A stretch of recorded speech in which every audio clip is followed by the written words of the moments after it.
ಮಣ್ಣಿನಲ್ಲಿ ಬೆಳೆದ ಮಗು ಬಲಿಷ್ಠ, ಮೊಬೈಲ್‌ನಲ್ಲಿ ಬೆಳೆದ ಮಗು ದುರ್ಬಲ. ಯಾಕೆ ಹೇಳ್ತಿದ್ದೀನಿ ಅಂದ್ರೆ ಕೆಲವು ಪೇರೆಂಟ್ಸು ಮಕ್ಳನ್ನ ಹೊರಗಡೆ ಆಟ ಆಡಕ್ಕೆ ಬಿಡಲ್ಲ. ಎಸ್ಪೆಷಲಿ ಮಣ್ಣಿಗಂತೂ ಬಿಡೋದೇ ಇಲ್ಲ. ಮಕ್ಳು ಕೈ ಕಾಲೆಲ್ಲ ರಫ್ ಆಗುತ್ತೆ, ಟ್ಯಾನ್ ಆಗುತ್ತೆ ಅಂತ ಹೊರಗಡೆ ಬಿಡೋದೇ ಇಲ್ಲ. ಒಳಗಡೆ ಕೂಡಾಕೊಂಡಿರ್ತಾರೆ. ಅವಾಗ ಮಕ್ಳೇನ್ ಮಾಡ್ತಾರೆ ಮೊಬೈಲ್‌ಗೆ ಅಡಿಕ್ಟ್ ಆಗ್ತಾರೆ. ಮಣ್ಣಲ್ಲಿ ಬಿಟ್ಟು ನೋಡಿ ಅವ್ರು ಎಷ್ಟು ಖುಷಿ ಪಟ್ಟು ಆಟ ಆಡ್ತಾರೆ ಅಂತ. ಅವ್ರಿಗೆ ಫ್ರೀಯಾಗಿ ಆಟ ಆಡಕ್ ಬಿಟ್ಟಷ್ಟು ಅವ್ರು ಯಾವುದೇ ತರ ಸ್ಕ್ರೀನ್ ಟೈಮ್‌ಗೆ ಅಡಿಕ್ಟ್ ಆಗಲ್ಲ. ಮತ್ತೆ ಆಟ ಆಡಿ ಸುಸ್ತಾಗಿರುತ್ತೆ. ಊಟ ಕೂಡ ಚೆನ್ನಾಗ್ ಮಾಡ್ತಾರೆ.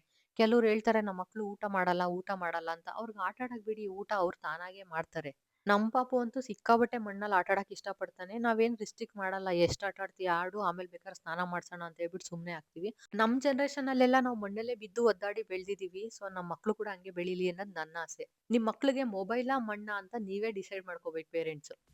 ಇಂಜಿನಿಯರ್ ಅವರು, ರೋಹನ್ ಇಂಜಿನಿಯರು ಡ್ಯಾಮ್ ಕಟ್ಟವ್ರೆ. ನಾಳೆ ಮಳೆ ಬಂದ್ರೆ ಕೊಚ್ಕೊಂಡು ಹೋಗ್ಬಾರ್ದು ಅಷ್ಟೇ ಈ ಡ್ಯಾಮು.